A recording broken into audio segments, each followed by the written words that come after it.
নীলফামারীতেও কিন্তু আসলে ক্রমেই পাল্লা দিয়ে যে হামের প্রাদুর্ভাব সেটা কিন্তু বেড়েই চলেছে। আমরা আজকে সকালে এসে নীলফামারী সদর আধুনিক হাসপাতালে খোঁজ নিয়ে জানতে পেরেছি ইতিমধ্যে কিন্তু ৭৮ জন রোগী জ্বরের উপসর্গ নিয়ে এই নীলফামারী হাসপাতালে শিশু বিভাগে ভর্তি হয়েছেন এবং এর মধ্যে ১১ জন রোগীকে শনাক্ত করে যে স্বাস্থ্য বিভাগ এই যে বিশেষ যে ইউনিট যে আইসোলেশন রয়েছে সেই আইসোলেশন ওয়ার্ডে এসব শিশুকে রেখে নিবিড় পরিচর্যা করে চিকিৎসা দেওয়া হচ্ছে। আমরা যদি একটু ভেতরে একটু যেতে চাই তাহলে আরও বিষয়টি আরও বেশি স্পষ্ট হওয়া যাবে যে ভেতরে যারা আসলে চিকিৎসা নিতে আসছেন তাদের যে মানে এখানে যে চিকিৎসা নিচ্ছেন আপনারা দেখতেই পাচ্ছেন যে আসলে অসংখ্য রোগী কিন্তু এখানে এসে ভর্তি হচ্ছে এবং জেলা সিভিল সার্জনের পক্ষ থেকে কিন্তু তদারকি করা হচ্ছে এবং জেলা সিভিল সার্জন কিন্তু বিষয়টি নিয়ে অনেক বারবার তদারকি করছেন এবং আপনারা দেখতে পাচ্ছেন যে অভিভাবকরা কিন্তু তাদের সন্তানকে নিয়ে এই আইসোলেশন বিশেষ ওয়ার্ডে মানে এখানে চিকিৎসা নিচ্ছেন এবং সিভিল সার্জনের পক্ষ থেকে কিন্তু যে তদারকি করা দরকার সেটি কিন্তু মানে করছেন।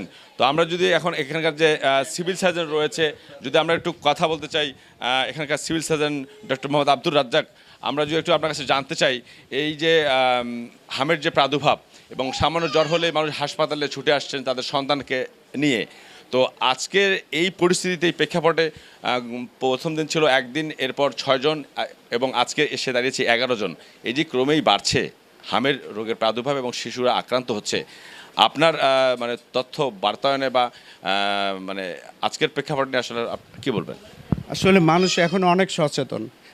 গার্ডিয়ানরা মনে করতেছে একটু জ্বর হলেই তারা বাচ্চা ডাক্তারের কাছে শরণাপন্ন হচ্ছে এবং আমরা দেখতেছি যে হ্যাঁ তারা বাচ্চা নিয়ে এত আতঙ্কিত না, তারপরেও বিভিন্ন মিডিয়াতে দেখতেছে, দেখার পরে তারা হসপিটালমুখী হচ্ছে এবং আমরা তাদেরকে দেখে অনেকে মনে করতেছি এটা সন্দেহজনক হতে পারে, এর জন্য আমরা এখানে ভর্তিও করে রাখছি। আজকে ১১ জন মতো আছে, হ্যাঁ, এবং অনেকগুলো বাচ্চারই সাইন সিমটম আমরা দেখছি যে ওইরকম মিলে যাচ্ছে। আমরা স্যাম্পলও পাঠাইছি, স্যাম্পলটার রিপোর্ট আসার পরে আমরা বলতে পারবো যে এটা কনফার্ম মিজেলস কেস। আচ্ছা, এই যে পরীক্ষা নিরীক্ষাটা ঢাকায় পাঠাতে হচ্ছে, এই যে ঢাকায় পাঠাতে গিয়ে যারা সন্তান নিয়ে আসছেন এই হাসপাতালে তাদের কি একটু হলেও কি মানে বিড়ম্বনা কি পেতে হচ্ছে না? আপনার কি মানে আপনার জায়গা থেকে? না, কোনো বিড়ম্বনাই হচ্ছে না। আমাদের এখানের ব্যবস্থাপনাটা খুবই সুন্দর আছে।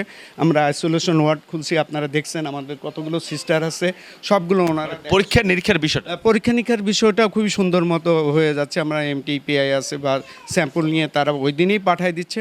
কোনো মানে আপনি এখানে জিজ্ঞাসাও করতে পারেন তাদেরকে, সঙ্গে সঙ্গে আমরা স্যাম্পল কালেকশন করে পাঠিয়ে দিচ্ছি ঢাকা। গতকালকে একটা ঘটনা আমরা জেনেছি, ঠিক 9:05 একটা মানে রোগী ডিমলা থেকে এসে ভর্তি হয়েছিলেন, 11 দিনের বাচ্চা।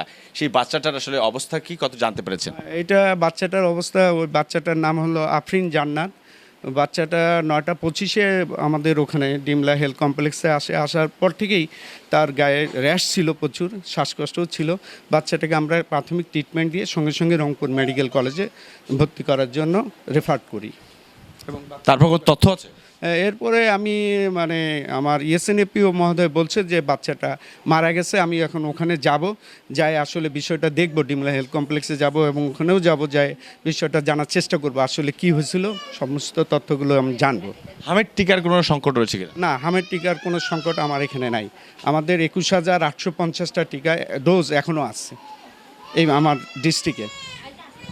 দর্শক শুনছিলেন জেলা সিভিল সার্জন স্পষ্ট করে বার্তা দিচ্ছিলেন যে হাম রোগ প্রতিরোধের ক্ষেত্রে যে ধরনের পদক্ষেপ নেওয়া দরকার স্বাস্থ্য অধিদপ্তরের পক্ষ থেকে সেটি তারা নিচ্ছেন এবং পুরো জেলায় যেন এই রোগের প্রাদুর্ভাব ছড়াতে না পারে সেজন্য স্বাস্থ্য বিভাগের পক্ষ থেকে যারা সংশ্লিষ্ট এটার সাথে জড়িত রয়েছেন তাদের সাথে সমন্বয় করে কিভাবে এই রোগটাকে নির্মূল করে এবং প্রতিরোধ করে এই এলাকার মানুষের স্বাস্থ্যসেবা সুরক্ষাকে নিশ্চিত করা যায় সেই ব্যাপারে কাজ করছেন জেলা স্বাস্থ্য বিভাগ।